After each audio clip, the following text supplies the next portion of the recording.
Hi friends, welcome back. तो friends, अभी का वीडियो है बीजापुर नक्सल अटैक पर कोबरा कमांडो बलराज सिंह ने जो बताया आपको अंदर से हिला देगा। तो चलो फ्रेंड्स, वीडियो शुरू करके पता करते हैं, क्योंकि ये तो खुद ही वहां पे उन्होंने एक्सपीरियंस किया है वहां पे, तो वो बताएंगे एग्जैक्टली क्या हुआ, कैसे अटैक हुआ, कौन थे, क्या कर रहे थे, कहाँ खड़े थे। मेरे ख्याल से सब कुछ डेप्थ में, क्योंकि उन्होंने तो खुद उसको वहां पे देखा है। तो वीडियो शुरू करते हैं और पता करते हैं एग्जैक्टली डिटेल क्या थी। तो वीडियो शुरू करने से पहले यस, अगर आप चैनल पर नए हो और आपने अभी तक सब्सक्राइब नहीं किया तो जल्दी से पहले सब्सक्राइब के बटन और बेल आइकन को क्लिक कर लो, ताकि आपको हमारे सारे न्यू वीडियोस के नोटिफिकेशन मिल जाएं जैसे हम अपलोड करें। अगर आपको वीडियो पसंद आता है प्लीज लाइक एंड शेयर। और हमारा दूसरा चैनल, ट्विटर, इंस्टाग्राम अकाउंट, सबके डिटेल्स है डिस्क्रिप्शन बॉक्स में, तो उनको भी सब्सक्राइब और फॉलो कर देना। चलिए शुरू करते हैं। बलराज सिंह कांस्टेबल है हमारे साथ, सीआरपीएफ में है। आपको गोली लगी है, ट्रीटमेंट चल रहा है। ये बताइए उस समय का जो मंजर था वो क्या था? मैडम, जब हम वापस लौट रहे थे जी अटैच करने लगी टारगेट हिट करके, तब आते समय एक टेकरी के ऊपर रुक गया, हाइट के ऊपर। तभी इनकी नक्सलियों की हलचल होनी शुरू होगी। इन्होंने पहले एक मतलब कि काफ़ी बड़ी संख्या में सिविलियन के साथ ये मतलब दिखाई पड़े।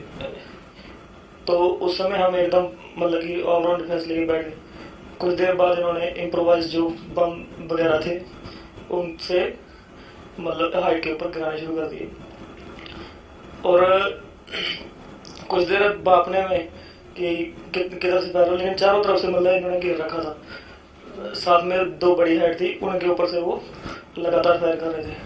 फिर लास्ट में जब उसमें कई जवानों की मतलब की कैजुअलिटी हो गई, मतलब इंजर हो गए कई, और कई मतलब की जवान वहीं पे एक दो को हमने खो दी उल्टी, एक के सर में लगा। ताबड़तोड़ गोलियां चल रही थी, क्रूड बॉम्ब्स, देसी रॉकेट्स, एलएमजी वगैरह सब फायर किए जा रहे थे आप लोगों पे।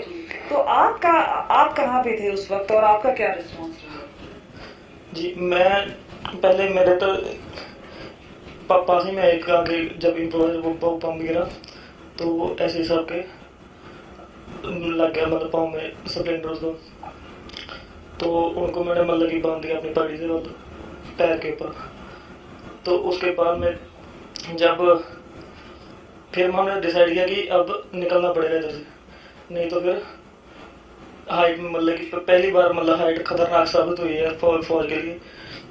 फिर हम नीचे उतरे, फिर इनको खदेड़ना शुरू किया। फिर ये भागने लगे, मतलब जब हम इनके ऊपर हैवी हो गए भागने लगे। उसी में फायर एंड मूव के दौरान एक साथ में एसटीएफ का जवान था, उसका हेड शूट किया। और जब मैं दौड़ के मतलब जाने लगा उसके पेड़ के पीछे, तो तब मेरे मतलब की गोली मारी उन्होंने। आपके पेट में गोली? जी, पेट में गोली लगी। फिक्स लाइन एलएमजी के साथ मतलब कि कर रखी थी उन्होंने। गाँव में थे ये, टेकला गुड़ा गाँव है, उसमें ये मतलब कि पोजीशन लेके बैठे हुए थे। बाद में इनको खदेड़ा उसी तरफ से। फिर लास्ट में एरिया मतलब चारों तरफ से मतलब कवर करके बॉक्स फॉर्मेशन बना के जितने मतलब इंजर्ड हो गए थे उनको सेंटर में ले गए, और जो ठीक थे जवान उन्होंने बॉक्स फॉर्मेशन बनाया और कम से कम 200 मीटर 100 मीटर इधर चारों तरफ कवर करके फिर मतलब सभी को जो इंजर्ड हो रखे थे उनको ले गए।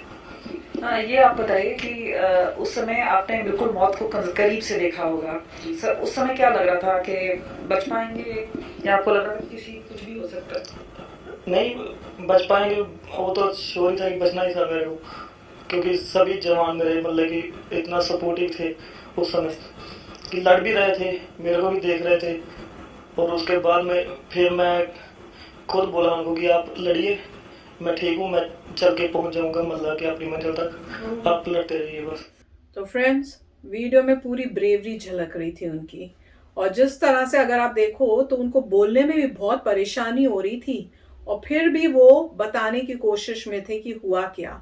और मुझे तो लग रहा है उनके शायद आंखों के सामने वो नज़ारा भी आ रहा होगा, उसको भी रीलिव करना कितना पेनफुल, और मतलब बहुत उस टाइप से उन्होंने अपने साथियों को खोया वहां पे, बमबारी और इस टाइप का अटैक जो है वो जब बता रहे होंगे तो उनके आंखों के सामने वो पूरा आ रहा होगा, तो वो उनका दिख रहा था कि वो बहुत हिले हुए हैं उस टाइप से।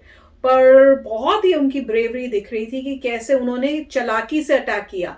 तो मुझे लग रहा है ये लोग हाइट पे थे, हम लोग हाइट पे थे, और जो कर रहे थे वो आसपास की हिल्स में थे। पूरे, और ऐसे लग रहा है मुझे तो इस वीडियो में ऐसा समझ में आया जैसे वो जो कॉमन पब्लिक है गांव वालों के साथ मिले हुए थे शायद। तो गांव वाले, I hope not, I hope कि मैं गलत हूं, मेरी सोच गलत हो, क्या गांव वाले उनकी हेल्प कर रहे थे? क्योंकि अगर वो गांव वाले उनकी हेल्प कर रहे हैं तभी तो वो उनके साथ मिक्स होके कर आ गए, नहीं तो वो पहले ही इन्फॉर्म कर सकते थे कि भाई हमारे यहाँ पे इस टाइप से वो बैठे हुए हैं, यहाँ आपको अटैक करने वाले हैं। पर वो गांव वालों ने उस टाइप से नहीं किया, वो कह रहे थे ऊपर वो जब वो थे तो उन्होंने देखा कि गांव वालों के साथ ही हैं। तो मुझे तो अब यही लग रहा है, और अगर ऐसी बात है तो बहुत ही गलत और बहुत ही मतलब दुख की बात है कि उनको यही नहीं पता कि कौन अच्छे लोग हैं और कौन बुरे हैं, किनका साथ देना है किनका साथ नहीं देना है। पर जिस तरह से बोला कि पहली बार हमें ऐसे लगा कि हाइट जो है हमारे लिए नुकसानदायक थी, फिर वो नीचे उतरे और फिर उनके साथ उन्होंने अटैक किया। और उसके बाद उन्होंने कहा कि वो मुझे सुन के बहुत हुआ कि जो भी सब इंजर्ड थे उनको उन्होंने सेंटर में किया और फिर कोई बॉक्स पोजीशन टाइप का कुछ उन्होंने बनाया और लड़ाई भी कर रहे थे और जो इंजर्ड थे उनको देख भी रहे थे। और इनके आंखों के सामने मुझे लग रहा है कि उनको कोई उनके अपने जो थे हमारे जवान, उनको हेडशॉट भी लगा जिससे मतलब वो वीर गति उनको प्राप्त हुई। तो सोचो जिन्होंने ये देखा है तो ऑब्वियसली वो पूरी लाइफ उनके आंखों के सामने ये है। और जिन लोगों ने ये काम किया, मैं तो यही कहूंगी कि उनको एक एक को पकड़ के, जैसे इजराइल का स्टैंड होता है ना कि अगर तुमने हमें अटैक किया तो हम एक एक को पकड़ के खत्म करेंगे, वही इंडिया को स्टैंड लेना चाहिए कि हमारे अगर किसी जवान या हमारी किसी पब्लिक जो है उन लोगों पे आप अटैक करोगे तो हम एक एक को पकड़ के आपको खत्म करेंगे। और वो करना चाहिए, एक बहुत स्ट्रांग मैसेज भेजना चाहिए, क्योंकि ये इन लोगों को छोड़ना नहीं चाहिए जो ऐसे हमारे जवानों या हमारे इंडियंस जो पब्लिक है इनोसेंट उनके ऊपर इस टाइप से हरकतें करें, क्योंकि ये तो बहुत ही मतलब जिस तरह से उन्होंने किया है। पर इनकी ब्रेवरी और उस टाइम उस सिचुएशन में जिस तरह से सब सीआरपीएफ वालों ने मिलकर किया और कह रहे उनको पीछे धकेला, तो बहुत ही मतलब ब्रेवरी झलक रही है जिस तरह से सडन अटैक हुआ है। राइट, इसमें कई बातें हैं जो काफी डेंजरस हैं। पहले तो आप देख रहे हैं कि कितनी वीरता से लड़े हैं, ये पूरा कॉन्फिडेंस हमको कहता हम बिल्कुल बचेंगे जी, हमारे जितने भी साथी हमारे साथ हैं। उनको दिख रहा था मैं भी फाइट कर रहा हूँ, वो भी फाइट करे। मैंने कहा कोई बात नहीं, चोट लग गई है मगर आप चलते पेट में लगी हो, कह रहे आप लड़ते रहो मैं खुद ही चला जाऊंगा। इन्होंने पट्टी बांध ली अपनी नहीं बाड़ी, वो जो उनके जो कोई और थे उनके ऊपर बॉम्ब या कुछ गिरा था, स्प्लिंटर गिरा था तो उनकी पैर पे या टांग पे, तो उस पे उन्होंने अपनी पगड़ी उतार के वो पगड़ी जो है उनके वहां पे की थी। और उसके बाद जो है आप देखिए फाइट कर रहे हैं, और क्योंकि हाइट पे थे तो इजिली विजिबल थे, और दूसरे लोग आसपास की नक्सलवादी जो है वो आसपास की हिल्स में थे, वो भी हाइट पे थे तो हिल से वहां फायर करे थे। अब पहली बात ये है वो जो लोग थे उनके पास कहाँ से आए वेपन्स, मतलब कोई ना कोई वेपन सप्लाई करे काफी समय से, और वो काफी प्रिपेयर्ड थे, उनको सब पता था एग्जैक्टली क्या ऑपरेशन हो रहा है।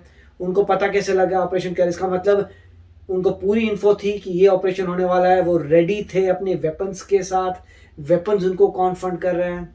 ये उसके बाद जो है अगर लोकल्स उनके साथ मिले हैं तो वो लोकल्स को नॉर्मल बात होगी कहने के लिए देखो भाई हम तो वहीं के हैं, ये जो आर्मी वाले आए हैं या सीआरपीएफ के हैं ये तो अपना ऑपरेशन भी चले जाएंगे, पीछे हम और तुम रह जाएंगे। ये डाकू वाली थ्योरी है, जो डाकू पहले बोलते थे गाँव में जाके कि भाई हम तो डाकू हैं, हम तो यहीं रहेंगे इस गाँव के, राइट। ये जो बाहर से जो पुलिस आ रही है वो अपनी करेगी ऑपरेशन चली जाएगी, फिर तुम्हें कौन बचाएगा जब चली गई पुलिस। अच्छा। तो वो तो मतलब जो भी डाकू थे मतलब उन्हीं गांवों से तो डाकू आए थे। नॉर्मली अगर डाकू देखें तो किसी गांव का 2-4 बच्चे हैं, दूसरे गांव के 2-4 बच्चे हैं, उसके गांव के, तो उसी गांवों से तो वो डाकू आए हैं, तो वो कहते हैं हमारे घर हैं।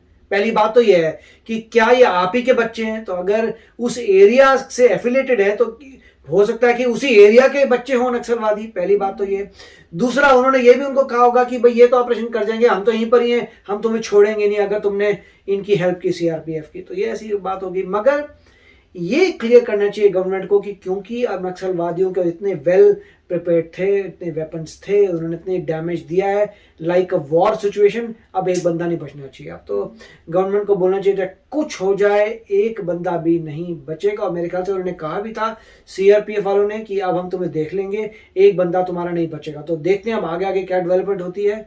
पर इसी तरीके से आप देखें पहले जो जहाँ पे डाकू वगैरह थे, डाकुओं का भी खात्मा इसीलिए हुआ था, जो डाकू इतने बड़े हो गए थे, न्यूसेंस बन गया था, तब ये हुआ था कि डेफिनेटली उनको उड़ाया जाएगा, और उड़ाया गया था। फिर एक ऑपरेशन हुआ था स्पेसिफिक, और जगह जगह जो डाकुओं को सरेंडर हुए थे। तो वही मेरे ख्याल से ये करना पड़ेगा नक्सलवादियों को। हमारी कंट्री में कोई ऐसे फाइट करे पॉसिबल ही नहीं है, इसलिए इंडिया को पूरी पावर से जाना चाहिए और पूरे को वाइप आउट कर देना चाहिए, और आज की गवर्नमेंट के समय ये पॉसिबल भी है। तो काफ़ी अच्छा वीडियो था। तो चलो फ्रेंड्स, चलते हैं, मिलेंगे नेक्स्ट वीडियो में बहुत ही जल्द। Till then take care and bye bye. तो अगर आप मेरे इस चैनल पे नए हो तो जल्दी से सब्सक्राइब के बटन को हिट करो और बेल आइकन को क्लिक करो, ताकि आपको मेरा जब नया वीडियो मैं लगाऊं आपको उसके बारे में जल्दी से पता चल जाए।